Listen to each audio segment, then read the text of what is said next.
defensive end. Halftime adjustments right now favor Hopkins. Seems that they found their comfort zone defensively. Benson Irwin now moving up to the offensive set, and then a substitution for him as Kyle Barry comes on. Barry now coming in through the substitution box as a midfielder. Matchup superiority here with Lindsay. 28-23, Syracuse leading in shots. Kyle Barry working behind up top. Connor Ford, he got broke. He was low to high last time, low to low this time, and Hopkins has the first lead of the game.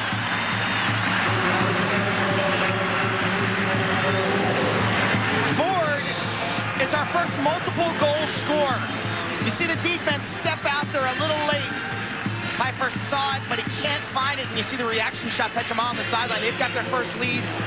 Ford is our first multiple goal scorer. I like the wrinkle, the way they put Ford, normally a midfielder, in on attack, and they bring Kyle Barry out through the substitution box, and he starts it as he carries behind. Bickle had a little bit of a fast break move, but couldn't pick it up cleanly. Again, the surface causing problems, and Hardin, who has been sensational in the wing for Hopkins, gets it back to his goalie. Watson better watch out here. Mike Powell will chase you down, get that ball on the carpet, and take off the other way. Benson Irwin asking for Michael Pizer to give him the ball. Pizer pushes it down. Liam Banks keeps it on the offensive end. Out of bounds off of Banks. When he dove for the ball, it was Banks riding. You can see this is where Syracuse is dangerous on their ride.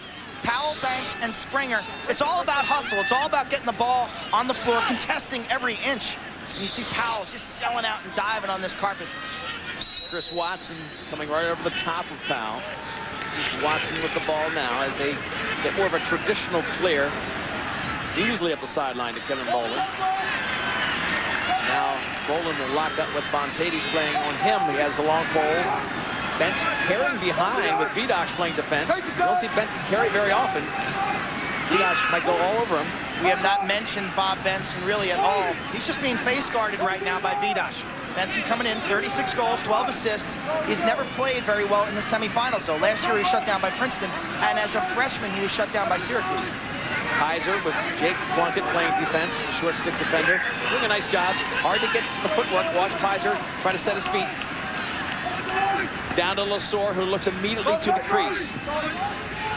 Bounces to Kyle Barry. Crisscross action inside. A little more off-ball movement now by Hopkins in front of the cage. Hopkins with their first lead of the day, 8-7. Patience and confidence now taking over the Hopkins team, who has been the #1 seed for a long time. Only lost this year to Hopkins earlier in the season. Back door to Lesor. They tried to find him, but Piper just picks it out of the passing lane. Interference again. Piper just redirects. The interference is called very quickly.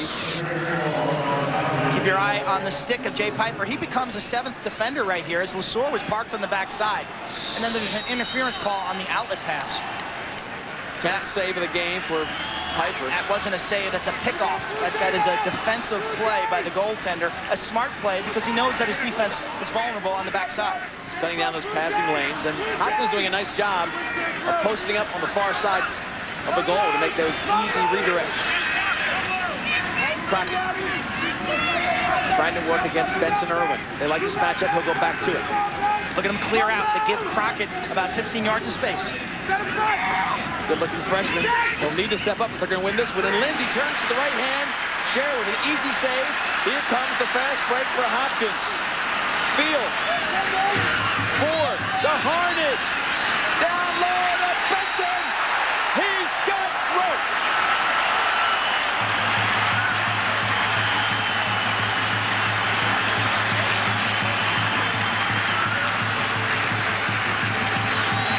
Hopkins on a 4-goal run. It starts with the defense and the save. Field to Ford, back to Harnett to Benson. Tic-tac-toe, triangular passing. The trail man, it was Harnett sneaking down, and Benson slices that one past the foot of Piper, but it starts with Rob Scher making that save. Joe Beninati Leaf, your partner up there, Quinn, hit the nail right on the head. Vidas had done such a nice job fronting, shadowing Bobby Benson, but then Benson is so clever, it creates an unsettled situation, and off that break, he's so good at lying in the weeds, got away from Vidas, and stashed the 2-goal lead for Johns Hopkins. It was a textbook fast break. As you look at Bobby Benson, maybe the hardest working player on the offensive end. I like the spacing on that fast break, and Ford, seeing that Harnick, the trailer, was wide open because Lindsay was chasing down Matt Field, but Harnick stayed with the play. He didn't run to the substitution box. He could have easily have peeled off.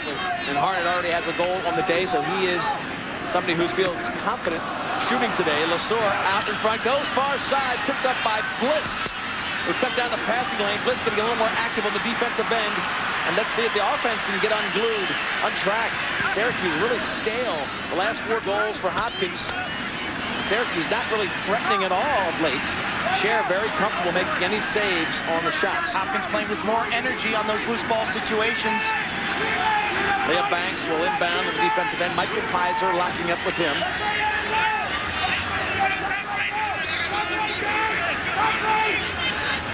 Has not really carried the ball as much in this third quarter. Hogan working to Greg Rommel. Now this young-looking freshman. Going one-on-one. Rommel, the freshman, takes the left-handed shot. Not much on that one. Kind of a weak shot by the freshman. Weak shot is right. Cher's now got 3 saves. Syracuse being shut out for nearly a full quarter. 14-30. That's an Irwin. Gonna take the shot that just goes wide. Joe Beninati, the Syracuse bench, what's going on? You know, Lee, for the first time today, I really get the sense that the guys in the orange jerseys are getting a little fidgety. Connor Ford just whistled one off the crossbar and into the end zone seats. But really the first time all day that I can see some nervous tension on the Syracuse bench.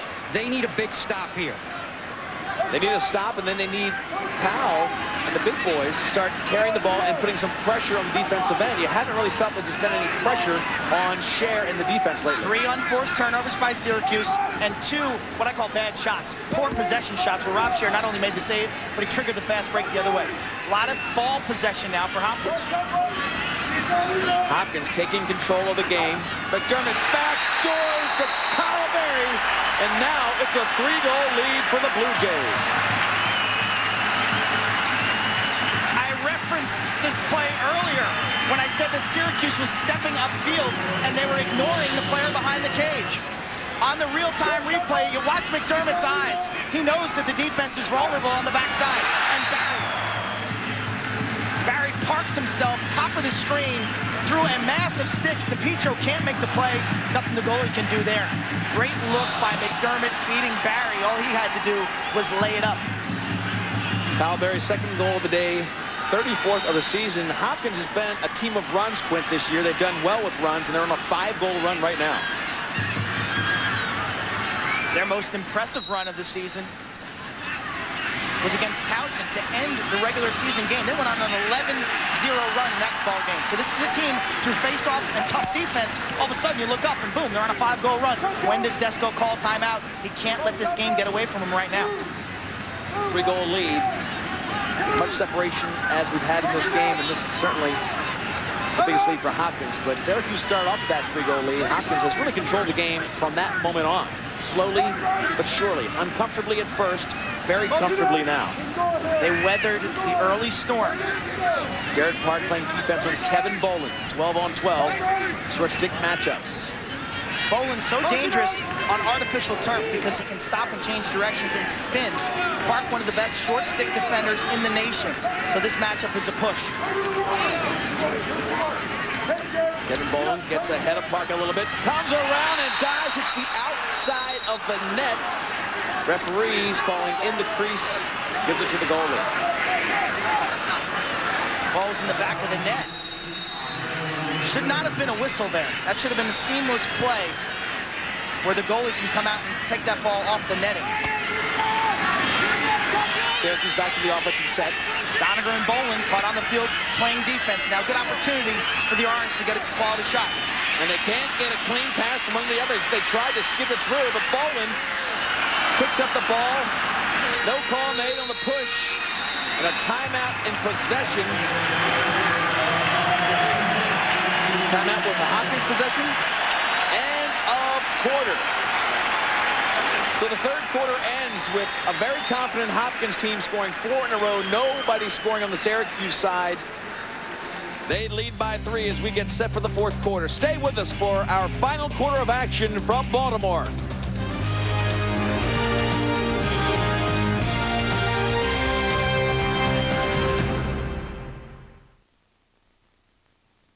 I leave work at 7, start my trip home, and that's when I make my call to my son. It gives me some dad time that much soon. It's like being home with him before I actually get home. With Singular's 7 to 7 plan, your nights start 2 hours earlier at 7 p.m. No one else offers that. Plus, get nationwide long distance and get a free phone with a $20 donation to Special Olympics. I call it the Kyle Lewis It's Important My Night Start Early plan. Come into Singular now to find the plan that fits you best. Imagine the perfect SUV. It would make you feel secure. It would be built to last. It would cost much less than you'd expect. And it would be awarded best in class. What you'd be imagining is the Kia Sorento, the only midsize SUV with a standard V6 and a 10-year warranty for under $21,000. Imagine that. Now get 0% financing or up to $2,000 cash back. Ready for this? I call it the Super Slammer. Dunk your grandma. Skip to my loo. Through the legs, behind the back. Chocolate thunder attack. Gorilla. Head turning. Spine chilling. What you feeling?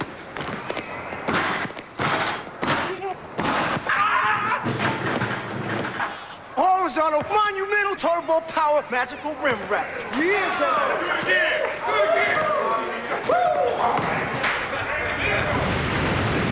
I have to focus, gather everything I've learned, all my successes, all my sacrifices, all my pain, and concentrate that energy into one moment. That's a moment I'll use every single day of my life. There are 360,000 NCAA student athletes, and support from Singular Wireless helps make our academic and athletic programs possible. 10-7 the score. Hopkins now leading Syracuse, the biggest lead of the game for them. We're at M&T Bank Stadium. Lee Felsmo, Quinn Kesnick, and Joe Beninati. Desco had a great year last year. Last year's championship game, Syracuse got off to a great start. Mike Powell in the orange took an 8-6 halftime lead, extended it, and then held off Princeton. They win 13-12. Powell had 4 goals. Brian Soliday had 3. Josh Kaufman had 2.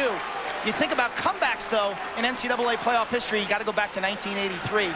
There's Powell's stats today, no goals, 2 assists. But 1983, the game that created the Syracuse mystique, down by 6 goals going into the final period in the national title game against Johns Hopkins. They rallied to win. So that's on the mind of all the fans of Hopkins, but it's again another face-off won by the Blue Jays. They get into their offensive set. Joe Beninati, what do you got on the sideline? Hopkins coach Dave Petramala is making this simple. He says we need 50 cents to win this game. Well, 2 quarters. If they hold on and put down Syracuse, it won't be any small change. These guys will have the chance to finish the drill. That's the motto they started at the very outset of this season, when last year, guys, they were the #1 seed and came up short. And in our press conference yesterday, he talked about the little things, and we're seeing that in that third quarter. The little plays, just how one ground ball can be so important, because one ground ball starts everything. They've got yet another possession. They really saw the face-off circle, too, Quinn. Early on, there was a problem for them, but they've gotten multiple possessions in the face-off X. As Kyle Harrison takes Montades down to the goal line extended. Lesor inverts, comes up, and now, again, very patiently, as they might expect with a 3-goal lead, things have changed on this end of the field. From a patience standpoint, Hopkins will be very deliberate. They'll pick and choose their matchups. They'll spread the field. No shot clock in college lacrosse.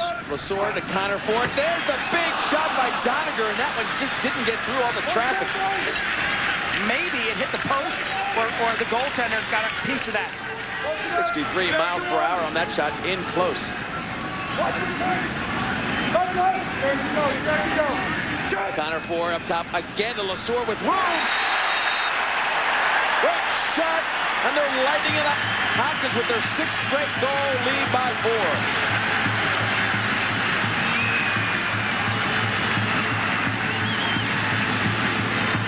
Lazar with his second banger. Ford with the assist. Relentless pressure off the end line situation.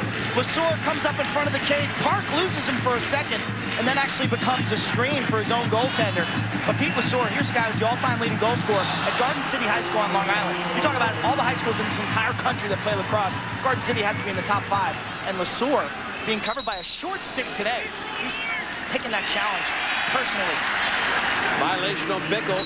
Goes back to Hopkins. They have just controlled the ball almost every minute. Unbelievable how they've taken over the tempo, the control. They are dictating everything, Quint, at this time in the game. And the face-off domination of late, it's been a three-pronged effect. The draw men are doing a better job. Syracuse is self-destructing a bit at the X, and the wing play of Corey Harnett. Greg Pizer again, backdoors this time to Connor Ford. The quicker slides by Syracuse, and the back door is wide open.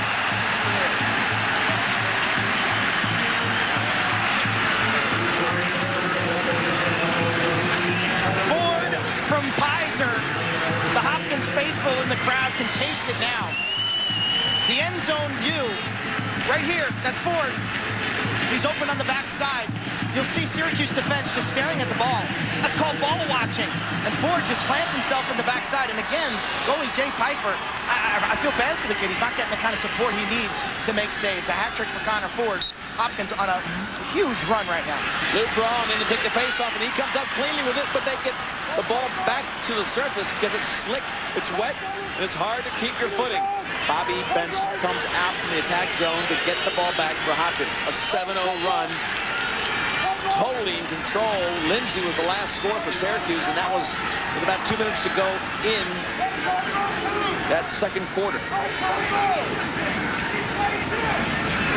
I tell you, the face-off X went early on, everything going Syracuse way. Let's talk about just the first quarter, but since then, Petramala and the Blue Jays' comfort level increasingly more dominant. We tie so much of an emphasis to face-offs and goaltending, but what it does in this game is it makes Mike Powell a spectator, and it makes Mike Springer a spectator. Connor Ford again, a little bit wide to the left, but backed up by Kyle Berry. The Bronco, all-wheel drive terrain, Ford with his traction trying to get topside. 61 miles per hour on the Jug's gun.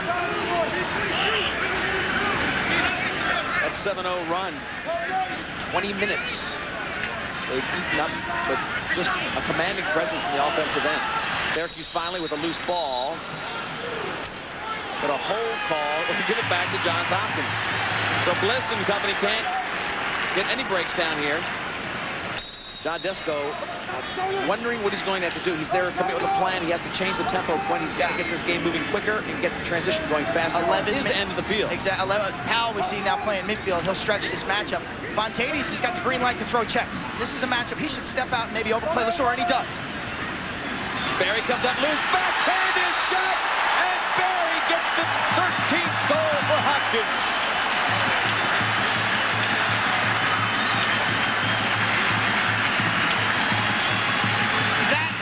The dagger right there. Syracuse doing a terrific job.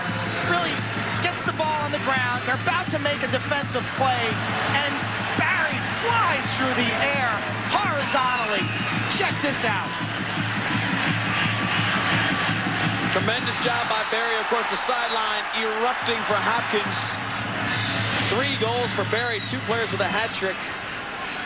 The first game with these two teams was a game of 2 halves. This game was a game of quarters.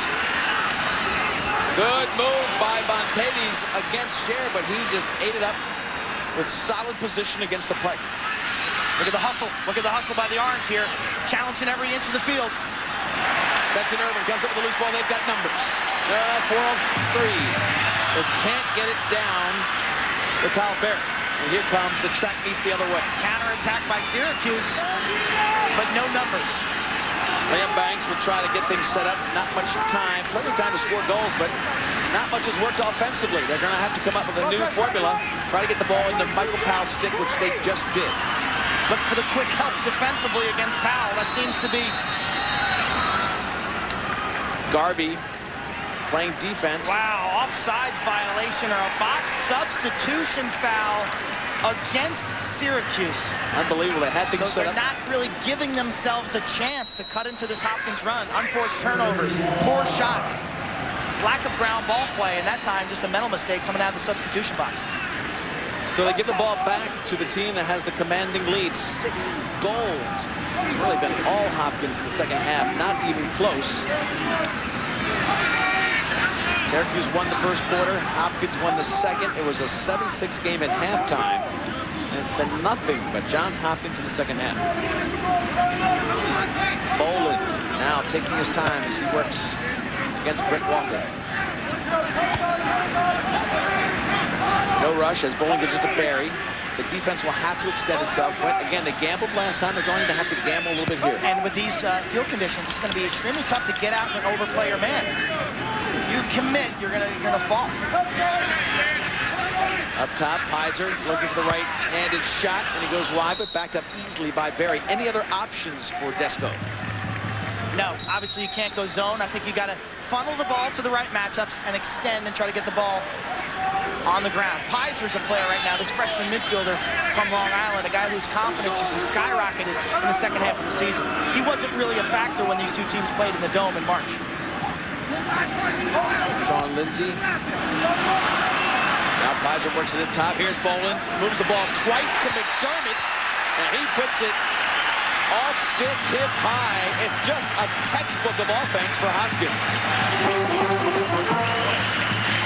That has been the Blue Jays' signature all season. I talk about overextending. Lindsay loses his stick, and then it's all about drive, spin the rock, and finish with authority. That goal is almost a carbon copy of Hopkins' first goal.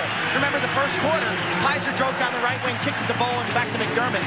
McDermott's got a pair. Talk about the second midfield contributing, and there's Joe McDermott. He scored the game winner earlier this year in overtime against University of Maryland. He's got some big goals. He had 2 game winners this year. One was dramatic, the one you just talked about. And then he also beat Virginia with a goal that stood up over the last few minutes of the game. 9-0. Dave Petramala, one of the best players, the only player to be the best player in the world in the NCAA division ranks, and then the best coach in NCAA Division I. A tremendous player and coach, and hopefully for him, a champion this year.